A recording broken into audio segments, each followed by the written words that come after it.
புண்ணியமாம் பாவம் போல் போன நாள் செய்தவை மண்ணில் பிறந்தார்க்கு வைத்த பொருள் எண்ணுங்கால் இதொழிய வேறில்லை எச்சமயத்தாரும் சொல்லும் தீதொழிய நன்மை செயல். அதாவது நல்ல நன்மைகள் செய்தால் புண்ணியம் சேரும், தீமைகள் செய்தால் பாவம் சேரும். எனவே நாம் சேர்க்கும் புண்ணியமே நமது சிறந்த சொத்தாகும். இதைத்தான் எல்லா சமயத்தாரும் சொல்கிறார்கள் என்கிறார் ஔவையார் நல்வழியில்.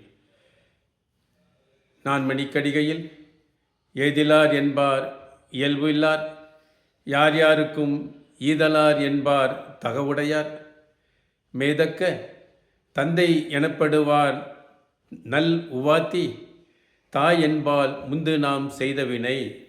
அதாவது நல்ல அன்பு உள்ளம் கொண்டவர்களிடம்தான் எல்லோரும் பழகுவார்கள்.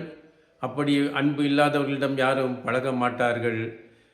நல்ல உபாத்தியாயர், அதாவது நல்ல ஆசிரியர் தந்தைக்கு ஒப்பாவார்.